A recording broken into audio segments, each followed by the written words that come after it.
I'm just coming on here before this little montage of, I guess, the last few years. I don't really know what I'm going to do with it yet, but you guys will see the finished product, I guess. But I want to put together this montage of some of my favorite moments as we end off the year of 2021. And these are just, like I said, my hand-picked favorite moments of the last year mostly, but maybe a little bit of extra moments from a couple years ago.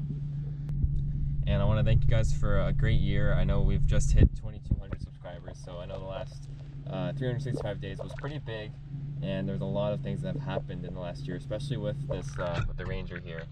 So thank you guys for supporting and leaving your comments and reaching out to me on Instagram. All those things are so appreciated, and I love reading those so much and talking with you guys about the trucks or about anything really. So it's really awesome.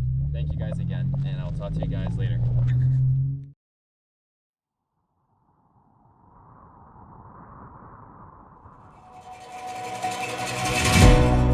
All the bullets that we're dodging, hide the bones in the garden, never beg for a pardon.